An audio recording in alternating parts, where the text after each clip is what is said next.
You're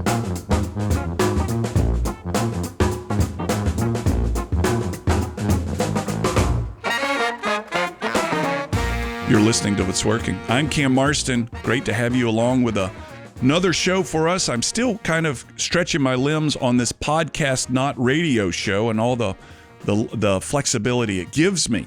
Today, EOS is the topic, and I want to welcome Sid Sexton back to the show and Forrest Derr for his first time on What's Working. Forrest Derr, who will soon be referred to as the Professor, which we'll talk about in a little while, and Sid, who runs Sexton Lawn and Landscape, one of my favorite businesses. And Sid, a story of yours that I don't know that you know that I tell all over the country and soon to be outside the country of the things that you do in your business. But I'm not going to tell you any more about that because you might tell me to stop talking about that, and I'm not.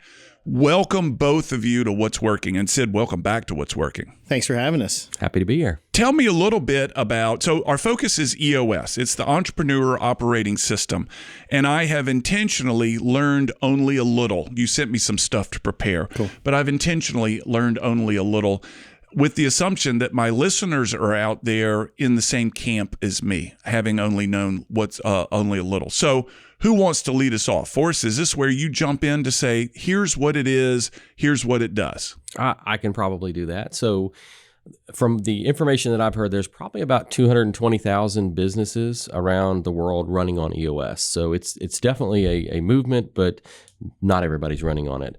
But I describe EOS as an operating system for your business. If you think about your computer, your computer is a Mac or a Windows computer. You've got a Windows operating system or a Mac OS. That's the base system that tells the computer what it's allowed to do, what you're allowed to do.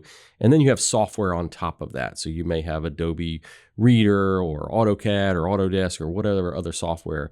So that base operating system that provides the rules for interactions between the software and you is the operating system. With EOS, that's the operating system in your business. Mm-hmm. So it's not software for your business, although there is software you can use to help run EOS. It's really the operating system. It's the rules of engagement, how you have meetings, how you have conversations with your team members, how do you build accountability and structure in your business. Is this meant for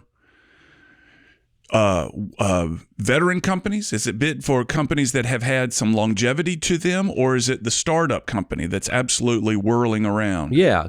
So if you talk to EOS Worldwide, they're going to tell you it's for companies with 10 to 250 employees. But from what I've experienced, I know what Sid has experienced, it's really good foundational startup process to build a company. So we've got in the energy group that we'll talk about, we've got a lot of 1- and 2-man businesses that are very small, but they know they want to scale their business. And so they'll start running their business on EOS to be able to build that 2-page business plan, to be able to build the structure that allows them to scale their business up. It would seem like an entrepreneur voluntarily restricting him or herself would be the antithetical to what an entrepreneur wants to do. Yeah. They're a productive wrecking ball. You Yes, go they in are. there and you Wrecking got ball is key on that. you throw your elbows in a marketplace Yeah. to create space for yourself, and you're telling them, no, you can't do that. You've Yeah. got to behave by these rules that no one around here has created, but I'm going to make you beholden to. It sounds like a tough sell. It is for some visionaries, I would say, and that is part of the challenge with EOS is that not every visionary is going to buy into that and buy into the structure. But what happens is with EOS is that, and one of my previous visionaries I worked for had this comment, if you asked him what EOS did for him, he would say it liberated him to do what he loves to do best. Interesting. And me as the integrator, the second in command, I would tell you that EOS put guardrails around him, and we're both correct. If you think about a racehorse, a thoroughbred out on a field, running everywhere, it's going to be running in all different directions, cutting left, cutting right, trampling over every other horse out there. But if you put that thoroughbred racehorse on a racetrack with guardrails, with blinders on, that racehorse is going to run faster and further with those barriers, those restrictions. And so it really it's almost like an oxymoron, but you can be restricted and run faster, but also have the freedom to do what you want to do. And I can add to that, just being an entrepreneur is And really one of my favorite podcasters besides you is a guy named Jocko Willink. I don't know if you're familiar with him, but one of his best quotes is that discipline equals freedom.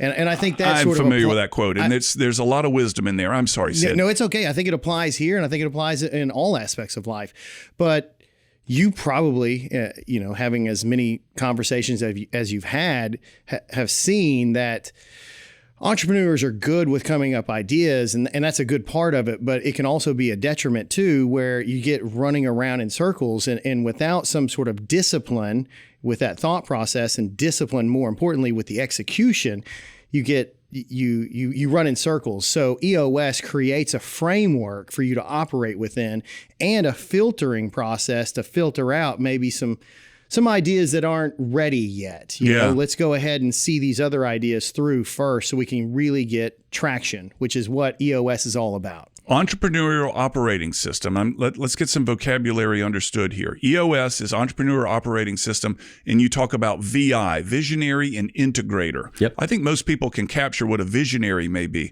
Yep. What is the role of an integrator? Let's define that. So an integrator is, by definition, a second in command, and that integrator is to be a buffer between the visionary and the rest of the organization.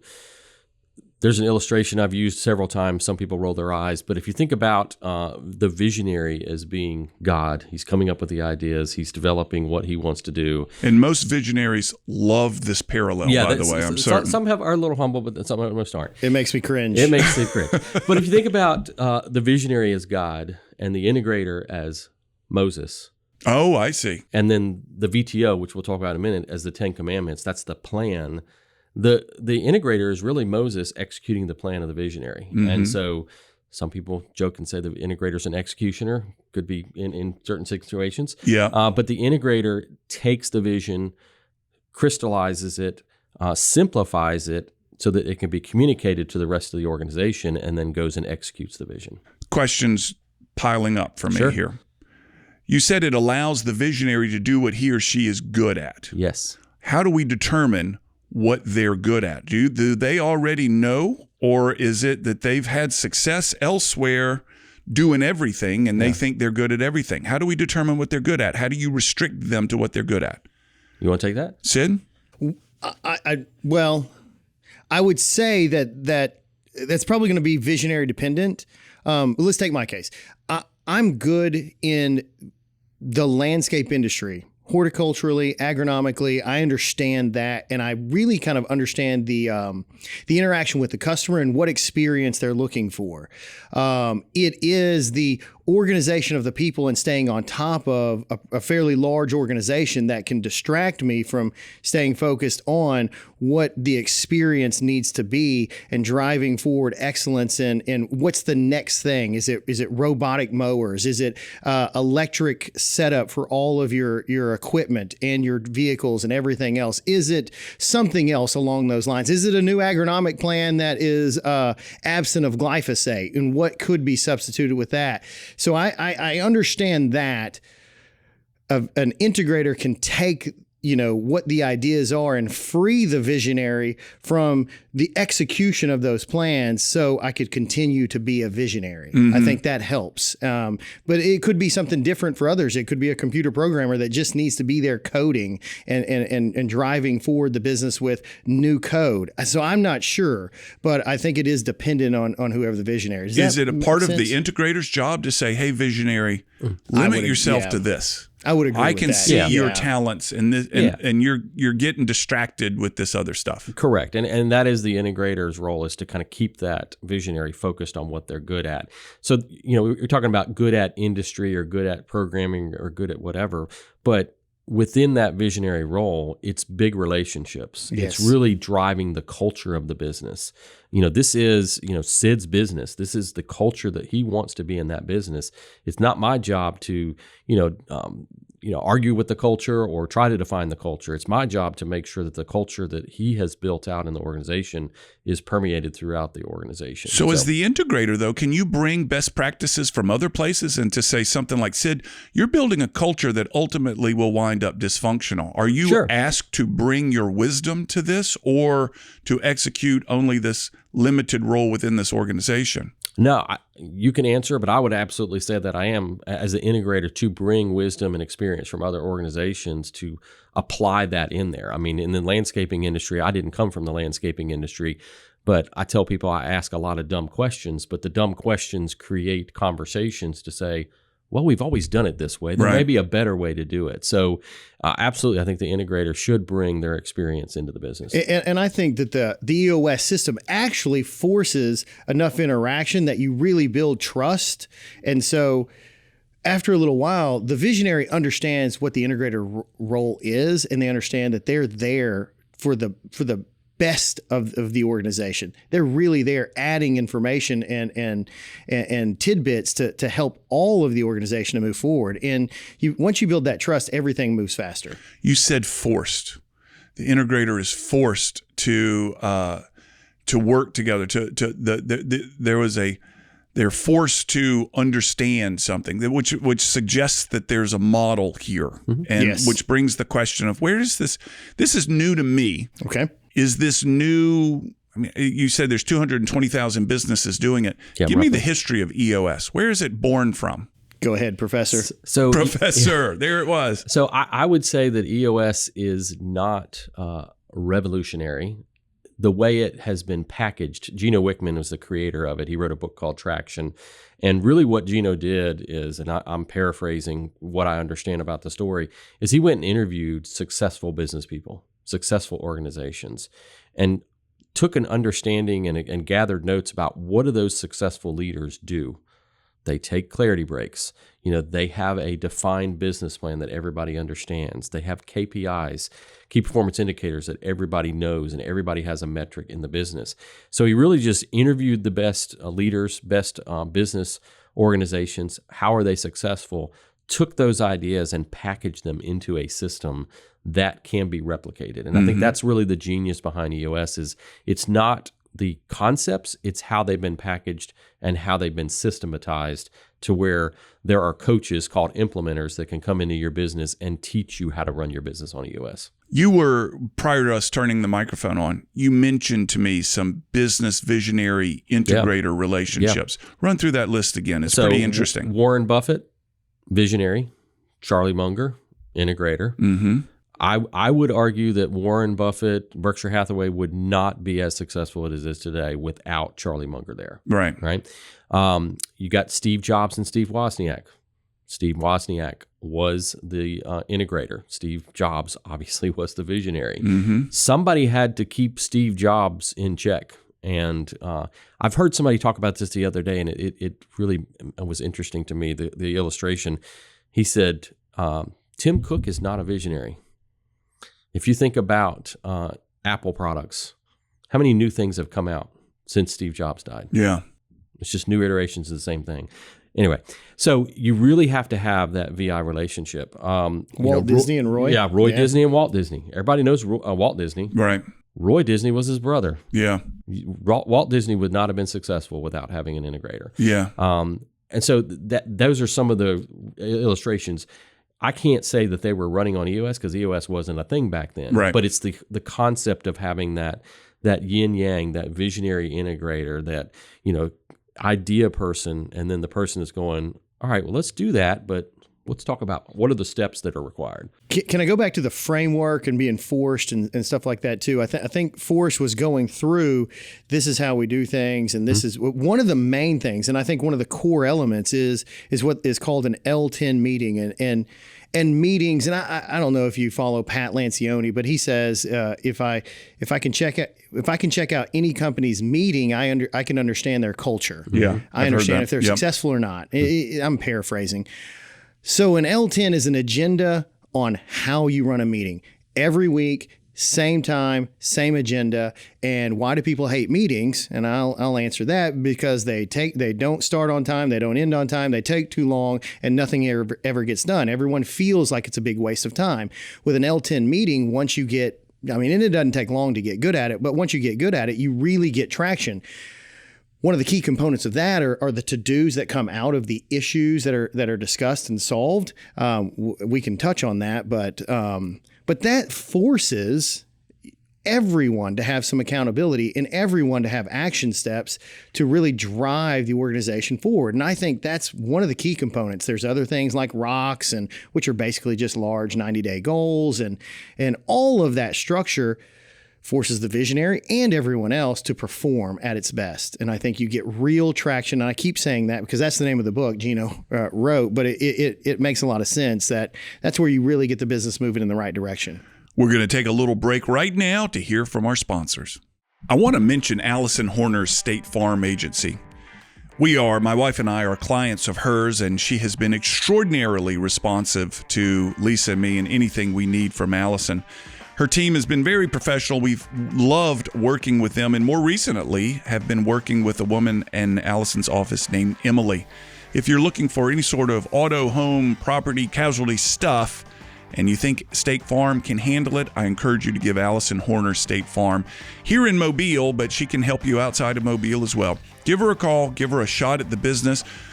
She just wants a level playing field, like we all do, to earn your business, and give her a shot at it. She's been so very good to Lisa and me, and I hope you'll remember her name. Again, Allison Horner with State Farm. Visionaries seem to be necessary for this. It can't be a mature corporation. It has to be somebody that's creating, right? That's pushing into a new market or sees new opportunities for an old product, something like that. Yeah. Is that correct? That's correct. I would agree with that. Yeah. So if you're a mature company listening to this podcast and saying, we've been really good at doing the same thing for the past 50 years, they're not likely a good target for this. Is there?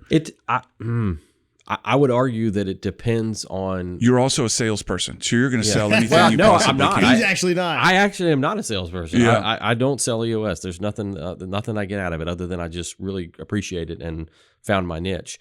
But I was meeting with a company just yesterday, 50-year-old company, established in the marketplace, branded in the marketplace, but they need EOS desperately. Yeah. Because they have a vision, but they are not executing it the way they need to be. They've been successful. Don't get me wrong. They're very successful, but EOS is perfect for them. They're less than 100 employees, transition in ownership coming as far as, younger generation coming up to take over the business. And they're a perfect candidate, even though they're a 50-year-old established company, to be able to take EOS and grow the business and take it to the next level. Are there metrics unique to the EOS operating system? I would say nothing is unique. No metric like that. But how it's all, like Forrest said, how it's all pulled together is unique. Yeah. Give me an example. Well, so starting with the meeting, I think for me that was the key catalyst that really got me going. Forrest mentioned the book Traction. I read that about 8 years ago. Maybe it was 7. I don't know, but it was something. And it reads a little bit like a textbook, but I could understand it enough to go, okay, this is pretty nice. But it didn't seem like it hit me hard enough for me to make. It's kind of a big push to put your organization, your company into a structure like that and make the commitment, because it's a commitment. It's going to take a little while to do that. And at the time, there was no such thing as energy, and we can get to that, why Forrest and I started that, until I read another book called Get a Grip. And Get a Grip is like one of those business fables like Pat Lancioni writes, where I got to see the vision of what a company is going through. They implement EOS and the relief they get from that. How that starts is the meeting, and in the L10 meeting, especially at the leadership level, starts to uncover and discover the issues that are causing the dysfunction in the organization. Action steps come out of every meeting to start to fix little bits. And if you go 30, 40, 50 weeks with 4, 5, 6 action steps, you're going to have, a tremendous amount of actions taken to fix the organization. And you look up after 6 months, 9 months, and your organization is completely different. It's running smoother, and it's just those meetings. Is the EOS system primarily dependent upon the interactions in the meetings? And we keep coming back to these meetings. Yes. Yeah. Yes. Yeah, that's fantastic. I've never thought of it that way, but I think you're right. The meetings are crucial. And I will tell you that people that I've talked to about EOS, they've read the book, They, think that it's a good thing. If I can get them to sit in on a level 10 that's run properly, a 90-minute meeting. What is yeah. Level 10? Yeah. How is an L10 different from an perfect. L6, Yeah, L8, L5, and L1? L10. And does it go to L15 and L20? Good question. Great So one. L10 is short for level 10, and so they're interchangeable. It's the same thing. And the reason they call it an L10 meeting or a level 10 meeting is at the end of the meeting, you rate the meeting. So do you? Yeah. Seriously, at the end of the meeting, every meeting, you score the meeting. Each person scores the meeting, and 1 is horrible. You didn't start on time, you didn't end on time, you didn't cover any deep issues. 10 is great. And so the goal is to get every meeting to an L10, a level 10 meeting. So 10 out of 10, that's what you want to get to. Yeah. And that's the feedback. If you're talking about KPIs and scorecard metrics, that every week when you have that meeting, you rate the meeting, and it's open and honest. And if someone rates it a 7 or below, you're almost required to ask, "Hey, I appreciate that, Cam. What could you help me understand why you gave it a 6?" And you would say, "Well, yeah, we started late. We got stuck on one topic. We never moved to anything else. Sid left early to use the bathroom. Yeah, someone left. Someone answered their phone in the middle of the meeting. Yeah. That never happens at our place. But you can get that feedback and go, got it. Next week we'll do better. I promise." So is there a time, a suggested timeline? A good meeting should never last more than blank minutes. It is not suggested. It's required. 90 minutes. 90 minutes is the longest meeting. That is the longest meeting. It's 90 minutes every week. Well, I wouldn't say it's the longest, but it's the longest weekly meeting. Correct. And then you have a quarterly meeting. Yes. That can vary. Yes. Depending on the organization. Yeah. But it's every 90 days. The weekly meeting is 90 minutes. And does one person lead the meeting every week? Go ahead. Not necessarily the same person, but yes, one person is the leader. What we do at Sexton is we rotate in the meeting who gets to be the leader, only because, a couple of reasons. One, if you have to lead the meeting, you have a lot of respect for the next person that leads the meeting. Exactly. Yeah, I bet you do. I think that's probably the best point. best purpose. Yeah. But then the other purpose is that way everybody is not, one person is not solely focused on leading the meeting, so they can actually participate. Yeah. As well. Yeah. So rotation is really good. It also is a process to teach, like if you have a management meeting, to teach your managers how to run their meetings too. And I suppose that there's advice given on content of the meetings, how to lay out content. It's a very strict structure. And do you become vulnerable to a charismatic meeting leader? Oh, I know Sid's going to lead next meeting. He's really good in front of the room. He can crack a joke. He can make everybody feel warm. He's going to get a 10, even though there are fewer to-do items left out of that. I mean, does it become vulnerable to personalities, or is this system set up such that no, we're not going to suffer through if you got a wallflower over there and that has to lead the meeting, it's still going to be a productive meeting. I would say there's no charismatic issues to it because it is so structured. It's 5 minutes for a segue where you share something personal and professional. Each person does. No kidding. Yeah. Yes. That would limit the number of people per meeting. Yes. Exactly. Yes. Exactly. You can't have a meeting with 15 people in there. That's not going to work. It would be really tough. What is their preferred number? Go ahead, Professor. 5 to 10 at the tops. Yeah. I mean, I would say 10 is really where you're getting into. Yeah, I thought it was struggles. 7 was max. Yeah. I would say 7 is max. And you must start with something personal. One personal, one professional, and it humanizes everyone. Absolutely. Before we get to, because the whole purpose of the meeting, right? We're going to segue. We're going to humanize. I'm going to say something about my son. You're going to say something about yours. Whatever. I remember that you're a human being. Then something professional, and I go, okay, I get to pick that. God, Cam sold that big deal. Well done. Okay, he's on the team. And then I say something that whatever. And so now we've got a little bit of commonality. We move through what we've been working on last week. I see that you were responsible and you did that. You see I was too. So now we're on the same side. But we get to ultimately the issue, which is called IDS, identify, discuss, and solve. And that's the meat of it. The whole meeting is there to discuss those issues. Anyone can put an issue on there, and you put a headline, and then you put some details about what the issue is, maybe some possible solutions, and then we discuss it. We identify, is this really, what's the core issue we're trying to discuss? And you really think, let's say you're on sales and I'm in operations. That always happens. There's always a little bit of rub between the two. And you think as sales that operations isn't doing something, and operations thinks, well, you're not giving us enough information. Once we have a chance to discuss it, you have an action step usually to, add a few more details. I've got an action step to take a little bit more action and maybe proactive action on something else. And we're on the same page and we're on the same team and we move forward trying to solve it instead of me just blame casting to you and you blame casting to me. This sounds so familiar. Isn't it? To Everywhere? the Super Communicators book that I just finished a couple weeks ago by Charles Duhigg. Okay. Where I love Charles Duhigg. It was The Power of Habit. It was really good. In fact, I got in that Super Communicators book, he says, email me. I promise I will email back. And this morning, I got his reply to my question out there. I was very impressed to see that. Let me bring this to an anecdote that I've heard told and that I now tell. Not an anecdote. The Google study on teams. I'm fond of citing the study, and I'll keep it quick. Google spent gobs of money trying to figure out what made the best team. And personality styles, ages, experience levels, etc. They had variables and tried to figure out, because they had, and I'll make this up, 6 teams that outperformed the rest. They got more done. And so Google tried to break that apart. What are they doing? And recreate it in different places to see if it worked. One of the things that they came away with that was very surprising for them was that the most successful teams had the manager or leader who got to the team meeting site early. He or she got to the site 30 minutes early.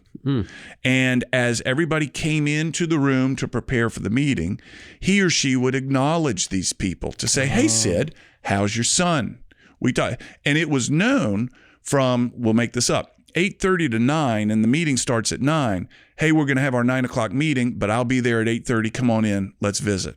And people would come in and they'd share their weekend stories, what's going on with my son. And the meeting manager, team leader, would make sure that the most extroverted people were kept in check. The most introverted people were acknowledged, but in a way that didn't make them feel angry, afraid, uncomfortable. And this team leader simply bonded with the team for 30 minutes. And at 9 o'clock, he said, 9 o'clock, folks, it's time to get to work. And there was a feeling in the room at that point of, we're in this together. We're a team. These are people in the room. That's what that segue is. Minions, not doers, but people in the room. And those teams outperformed. Yeah. React to that for me. No, I think it's spot on. And it's not 30 minutes, it's 5 minutes, but it takes you through the process. And I've seen new teams and bring them into a meeting, and you'll inevitably have 1 or 2 people that are like, I don't have anything personal. Yeah. And I'm like, I don't care. You're going to share something personal. Yeah. Tell me your dog stopped peeing on the carpet. Right. It doesn't matter. Right. Tell me something. And once you break that barrier, then they come prepared for the meeting. They come in the meeting. Sometimes they come with a piece of paper, or they're already written down their personal and professional, so they're ready for the meeting. Yeah. But it does build that structure. It's not 30 minutes, it's 5. Yeah. But it builds that structure so everybody shares something. So yeah, I would say this, leadership is one of those subjects I've been fascinated with forever. And I've read too many books on that and have tried too many things. But John Maxwell said, everything rises and falls from leadership. And leadership is one of those topics that seems to be so many directions. It's hard to figure out how you get started and how you execute with leadership. And I think EOS, and specifically we're talking about that L10 meeting, or even a quarterly meeting, or even an annual meeting. It gives you a framework to operate as a good leader. That segue, teasing out information like Forrest said, keeping people in check, but doing it with respect, keeping the meeting moving in the right direction, getting people, you said it, so, the introvert that has good ideas but stays quiet, and you go, hey Jamie, what do you think about this subject? Right. You've been quiet about this. Hey John, do you mind if you said a lot over here? Why don't we let the rest of the group go ahead and throw in some 2 cents? Is this the real issue? Is this what we're working at? Is this where we need to go? And that's leadership, is getting the information from everyone else. And I think humility is one of the, if not the most important, one of the most important attributes of leadership, is just knowing that you don't know everything and that you need other input from others. What about the elephants in the room question? There's actually we've got some squeezy toys that we'll throw it out there in the middle of the meeting room. That might be a whole nother topic, but go ahead. Sorry. Yeah, I was going to say I can squirrel on that. Well, exactly. Yeah, I'll throw right? something. So there's some little foam animals that you can buy for EOS where it's like squirrel, there's a bull, it's an elephant, and it's a cow. And a horse, yeah. So literally when things come up in the meeting, you can pull out the sacred cow. If somebody's not addressing the real issue, throw the cow at them. Or if a visionary is squirreling, you can throw the squirrel. What does it mean to squirrel? Chase something shiny. Yeah. Really? Chase something nutty, whatever. I don't even know where I was going with that because we just squirrel. I didn't know I was asking a loaded question. That is such a loaded question. Yeah. It is such, where were we going with that? So, Yeah, well, I squirreled. Okay. But elephants in the room. Oh, elephants in the room. How do we address? Yeah, go ahead. Go ahead. So how do we address the elephants in the room? Is that the question? Well, there are usually meetings where there are Sure. subjects that are Yeah. avoided because Yeah. they're delicate, or Sure. the visionary is going to bristle if you ask about his or her ridiculous rabbit hole product or something like that. So how do you deal with these things that the meetings that I'm in, board meetings, and oftentimes like, oh, we don't talk about that. Well, part of that is making sure that everybody understands the rules of the meeting. Yeah. And EOS has a structure, and one of the healthy rules is open and honest communication. It's open and honest. We have to be, if we can't get to the root of the issue if we're not open and honest. So back to the fuzzy stuffed animals is you take the elephant, put it on the table and say, let's address the elephant in the room. And That is a visual that helps people go, okay, now we're going to talk about it. So when you say that, you assume everybody in the room understands what the elephant it is, but Well, there could be two or three. At that point, we define what the elephant Okay. is. So I would define what the elephant is from my perspective. Yeah. And then we discuss it. I think about this type of situation. I think we're all married. Is the issue really that you didn't do the dishes, or is the issue something else, right? Again, this is the super communicator's Yeah. book. So a lot of times what happens is somebody will bring an issue into the meeting. That's not really the issue. The issue is not that the dishes weren't done.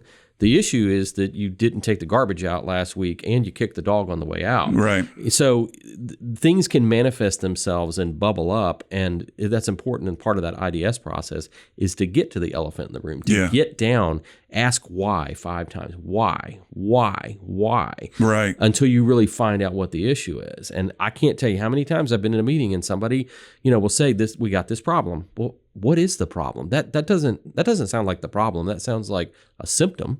So what is the issue? And What's the root cause? what's the root cause of the issue? Do people leave exhausted or exhilarated? It depends on the meeting. Well, I would say that once you get in a rhythm and you start seeing the action steps or the to-dos, then I think everyone feels buoyed by that. Okay, we're going to solve this finally. We've been avoiding this problem for 3 years. Yeah. Now we're actually going to start to address it. I feel good about it. I feel good about where I work. I feel good that my voice is being heard. You're heard. I feel good that we're actually taking. I feel good that I'm at an organization that cares what I think. So EOS is, it sounds to me like a cultural enhancer, a significant company cultural enhancer. It's We're a going to give you catalyst for all business ideas. catalyst Yeah. for creating the culture that you want. Mm-hmm. And the culture is vitally important. I'm glad you brought that up, because part of the process is you build out what the core values are of the organization. And I've been let me just take you back. Sure. You build out when as a part of the EOS as part of initiation. onboarding EOS and Yeah. building it out, you actually build out your core. It's one of the first steps, because many times the visionary knows what the core values are, but does everybody else? I was talking to a company yesterday, same thing. I said, what are the core values of this organization? And he said, the visionary said, this, and this. And I said, does anybody else know? Can I go out there and ask anybody what the core values are? And Right. the answer was no, I couldn't. Yeah. Yeah. Yeah. And in my experience, the visionary will tell you the core values, but he or she is often cannot be expected to live by those values. Here's the way I want you to behave. Right. But I got all the risk on my shoulders here, so I'm going to bend the rules as necessary for me to get around them. Yeah. Is that valid? Is that true? Yes. Yeah. I would also say this too. So you build out the core values in that onboarding process. You also build out something that's called a VTO, Vision Traction Organizer. We could talk about that, but essentially this is what that is. as a visionary, as an entrepreneur, and anyone listening to this, they've got a business and they've got an idea of what that business is. They've got an idea of who that business serves and how they're going to serve it. How are we unique in the market? Why did I even start a business? But what gets lost in the doing of the business is the uniqueness of it. And that vision doesn't get pushed all the way down, especially if it's been around for a little while, and people can't rally behind what that is. Well, a vision traction organizer it's your core values. So this is how we're going to behave. It is who your target market is. These are who we serve. This is this is our focus. This is our niche. This is what we do. We're people driven. This is what is your 1 year plan? 3 uniques. 3 uniques. Thank you. The professor. 3 uniques. And this is important. And I learned this from Forrest, and this is fantastic. The 3 uniques may not be unique individually, but put them all together, and that's unique in the market. Okay. And then you've got, this is where we're going to be in 90 days. This is where we're going to be in 1 year. This is where we're going to be in 3 years. And this is where we're shooting for 10 years, 5 years, 10 years. You get to decide that. And this is the magic sauce that every entrepreneur wants. I want everyone rowing in the same direction, knowing where we're going. Everyone knows what their role is and what their metric is, and we're all moving in that direction. Once you get that going, that's a superpower. Everyone's going in the right direction. Also, and here's the discipline equals freedom. In 3 months, everything's going great. I come in and I say, hey, why don't we get into painting houses? And then Forrest goes, well, hold on. Let's see what the VTO says. And I know what he's doing there. He's just making me go back to go, oh, well, that's not on the VTO. Right. Can that just wait until our next annual meeting and we can have that discussion? I'll go, yeah, you're probably right. But, I'm just prone to having ideas that can run us off the rails too. Yeah. So I think that's important. You asked earlier, hey, what size? So we've got a landscape company. There's roughly anywhere between 80 and 100 people, right? So it gets to be a little complicated. There's a couple of locations, lots of trucks moving around. That can get complicated. EOS is certainly, I would probably say, a godsend, right? It really helped keep the organization and drive culture all the way down. Yeah. But I also own a gym with multiple facets to it. There's a CrossFit gym and there's a jiu-jitsu gym aspect of it. And I've got a manager for one and a different manager for the other and a partner. And it's just us 4. And that's it. That's the only people involved, really, except for some contract coaches. And we run everything on EOS there. And I have very little to do with it. And it runs fantastic. Once a week, we go in and listen. I just help solve some problems, but I keep us moving in the right direction with the culture. Right. And EOS is perfect for that, too. We're going to take a little break right now to hear from our sponsors. Hi, I'm Cam Marston. Many business leaders like you are facing declining sales, high turnover, low morale, all because of poor communication. That's why I created the Generational Insights Communications Academy. The Academy trains your leaders to communicate effectively with anyone in any situation, helping you build the thriving company you deserve. Learn more and enroll today at cammarston.com/GICA. All right, so great examples here. Imagine I'm listening and I have a place of employment with 55 people, somewhere in the middle of what your sweet spot is. And I'm thinking, this sounds good, but I'm sales driven. How does EOS impact sales? We've talked about team meetings. We've talked about culture. When I need to generate new revenue if I'm going to make this investment in time and find an integrator or turn one of my people into an integrator. Convince me that this will drive sales. Forrest actually worked for a guy that is probably one of the better salespeople I've ever met. Yeah. And you can explain that. Yeah. I mean, he is an absolute sales machine.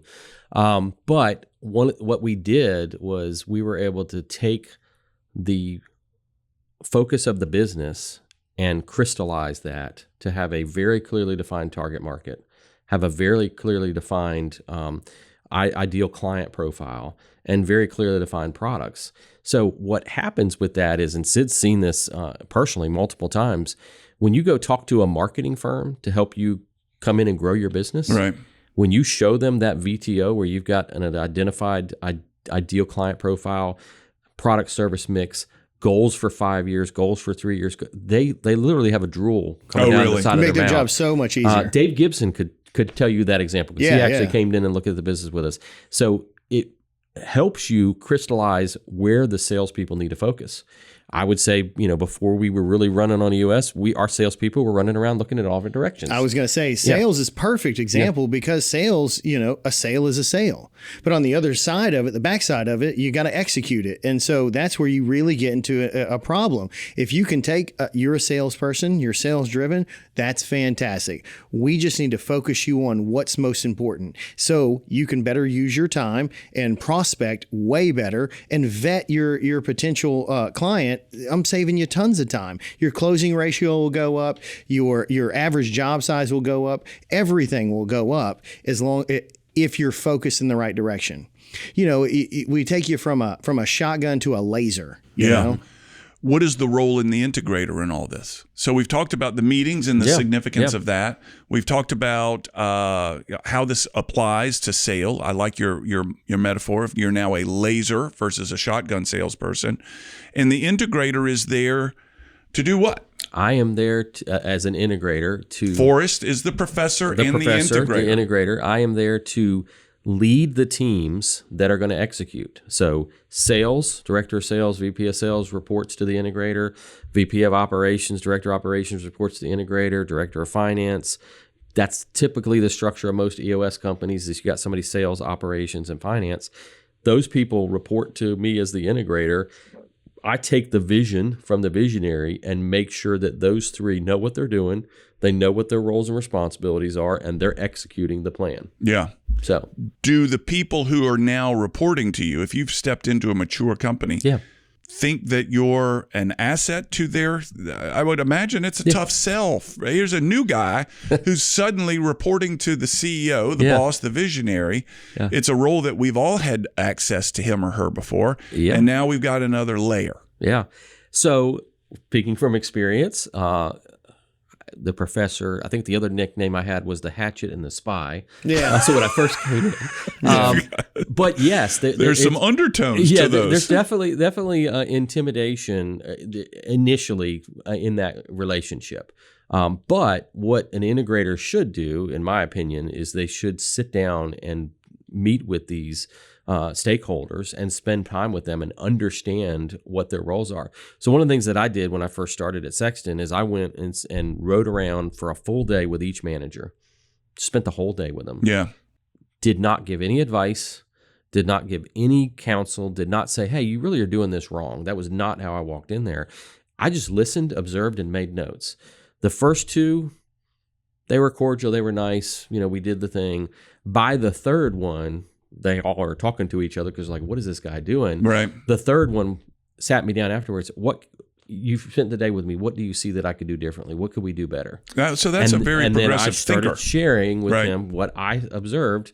Now, there were some things that he was doing that didn't make sense to me because I didn't understand the landscaping industry at the time. But there were some other things that he was like, oh, wow, I hadn't really thought about that way. Right. So that integrator really has to come in not with open hand, but just really has to come in with an open mind to learn and understand what's going on in the business. Mm-hmm. And the integrator's job is to remove barriers, remove obstacles. That's my job. Interesting. So it sounded like the way I pitched it a moment ago, you're another layer. You're another obstacle. Yeah. You're another link in the chain. Right. But you view your role as removing obstacles. Yeah. I'll say something that I think people on the entrepreneurial side can understand. The CEO level, I'm dealing with a lot of problems anyways, just from markets and other aspects. If I'm paying a director of sales or director of operations or director of finance, something like that, I'm not proud of this, but my first thought is if you come to me with a problem, I'm like, dude, I'm not paying you to bring me problems. I'm Right. paying you to solve problems for me. We're Right. on the same team, but like I don't want to do your job and help you work through that. That's not the best leadership motto. That's not the best thing to do. That's not the best attitude, but that's my first thought, right? And frankly, I've got way less patience than an integrator. A real integrator, they've got patience. And then so it will take almost very little time if you have a real integrator for them to earn the trust that they are there to help solve the problem. It's almost like you have a little business coach or a little EOS coach that you're having a one-on-one, which is required either every week or every other week. You're spending 60, 90 minutes talking to the integrator and working through issues, and they'll help you work through those. Sometimes the CEO, sometimes the visionary can fill both roles, but we are not always the best with patience and tolerance. Which brings me to this question: how I can sense that there's energy around this idea. Somebody comes in with the EOS model, and there's a lot of energy around it, and then there's buy-in. But as with so many ideas that are new to a business, they diminish. Sid, you've probably had initiatives within Sexton Lawn and Landscape that come and go. At least 50. How many books have you read? Exactly. I've limited the number of books, so I don't try to implement. I was on a roll reading about 20 books a year, and now I've tried to pare that back. But you try to implement a lot. So to your point, yes. And it's as if the team may now say, all right, boss has just read another book. Mm-hmm. Boss just got back from a motivational speaker. Everybody button your lip. This will last about 6 weeks. We've gone through this before. Perfect. So there's energy behind the idea.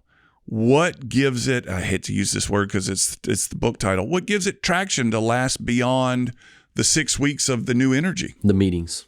The meetings. You see results. You see. It's interesting. The number of people that continue. You've seen the coffee mug, yet another email or meeting that should have been an email. Right. Yeah. Right. And yet we're going back to this bane of most workplace existence, which is commuting time and meetings. So from experience, I've had people come in from large organizations and come into a smaller organization where we've been running EOS, and they're like, you guys have all these meetings. Yeah. But you get things done. Mm-hmm. And you accomplish things. So I had a guy come from a Fortune 500 company into a last organization I worked in, and he's first L10 meeting, 90-minute meeting. He sat down and went in it, and he just really observed, really didn't, add a lot of things to the issues because it's his first week. And after the meeting, we got done, and I said, well, how'd you like your first meeting? He said, you accomplished as a leadership team more in 90 minutes than the last team I worked with could accomplish in 6 months. No kidding. You change pricing strategy, you change marketing strategy, all these different things, and you just worked through it. And so that's, again, back to the meetings. If you can see a meeting, and this is my not sales pitch because I don't make any money doing it, but if I can get somebody interested in EOS, maybe they read the book, if they can go sit in a level 10, 100% of the time they walk out of that meeting going, I'm going to go implement it. Yeah. They may kidding. not, but you agree, Sid? Yeah, 100%. Yep. 100%. And that's really why you mentioned energy, and Forrest has too, is that's really why Forrest and I met out of Forrest trying to get more people involved in EOS. Mm-hmm. And I was newly implementing it, trying to do it myself, knowing that that one thing that you mentioned, knowing that I need to get traction from this, and I need it to not be the next idea that lasts 6 to 9 weeks. Right. So how am I going to do that? Let me hook up with some people that are actually doing it. And that turned out to be, I hate to keep using the word catalyst, another catalyst to just make it all come together. And so learning that's when we were like, oh, so many people could benefit from this. Mm-hmm. And really, the other idea is that, well, when I am able to be a part of it and teach, then I learn even more. Mm. And so it keeps piling on top of each other, where I get deeper and deeper into the functionality of it, and I can get more and more out of it. I can also help some other people in my community run their business better, have better lives, have better relationships with their employees, have a better product and a better service for their customers. I think everything works better when small business works better. So it's almost as if you should create like a meeting environment that has bleachers for people to come in and watch the meeting, because this apparently is the catalyst that builds the traction. We're touching on all of our key words now. That seems to matter so much, or have a meeting room with a one-way mirror where people can come and watch like they would at an interrogation. That'd be neat, but I will say that part of the process when we bring somebody in to sit in a meeting, it's usually one or two people max that come, is I force them to participate in the segue. Oh, really? Oh, yeah, because they got to see what that's about. Right. And I think that is the trick. When they see the segue, they see the accountability of the to-do. So you review what was supposed to be done last week. Everybody's got to answer, did I get it done? Did I not get it done? Are my rocks, my projects on schedule? When they see all that, they walk out and they're like, this is what I've been missing. Yeah. Yesterday, conversation going back to that 50-year-old company, the guy that brought me in, he said, I knew we needed to do EOS after I sat in on one of your level 10s. That was what triggered me. I read the book, but when I saw the L10, that's what crystallized that this is how it's supposed to work. So you've got a lot of TLAs as a part of this thing, and some FLAs, but mostly TLAs, which stands for three-letter acronyms. Okay. It's one of my favorite jokes. Like, where are we going? Yeah. All right. And it sounds like it's a language all of its own, which if you study things like this, when you develop a language of its own, it creates its own momentum. It's really cool. So we're running up on time here. Somebody's listening locally to the Southwest Alabama world, and they say, where can I learn more about this? How do they learn more about it? Yeah, so we have created, and this is how Sid and I met, we created a group called Energy. It's an EOS networking resource group. Spelled or abbreviated ENRG. RG. And basically we used a little acronym to say entertaining EOS, newly implementing EOS, running on EOS, or growing with EOS. So it's kind of a play on words to help people think about where they are in the process. Yeah. And so we have a group of 15 to 25 people. They're local business leaders that meet once a month in Fairhope and once a month in Mobile. We meet at the Innovation Portal in Mobile. We meet in Fairhope at Hatch. And so they're both business incubators. And then we've also got some groups starting. We got one in Houston, one in New Orleans, one in Santa Barbara. So it's starting to get some traction. Yeah. No pun intended. Here we go again. Pun fully intended. It's spread. But if anybody's interested, they can reach out to me. We post my email address or contact information. It'll be a part of the podcast. It's a free group. You can find us online too. Energy. Energy.life.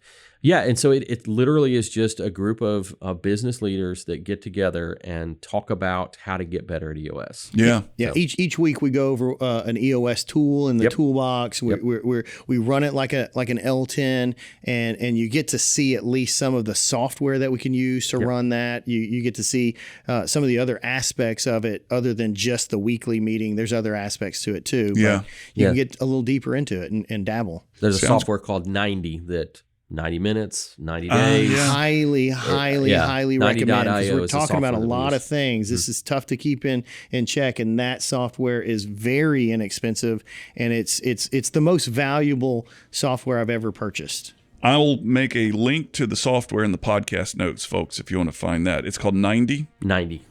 All right. I'll put the link in there, as well as any sort of links I can find on this networking group that you guys can point me to. Yep. People that may want to come. Well, this has been very helpful, very valuable. Thank you both. Thank you for having us. Yeah. And Sid's with Sexton Lawn and Landscape. Forrest Derr is the professor. You can find his contact information if you want to bring him in and have him lead you and coach you through your own program. Correct? All right. Sounds good. All right. Thank you, gentlemen. We'll have another show in the next week or 10 days. I'm loving not having a regular radio show. Whenever I feel like it, we'll have another show. You're listening to What's Working. We'll talk to you soon.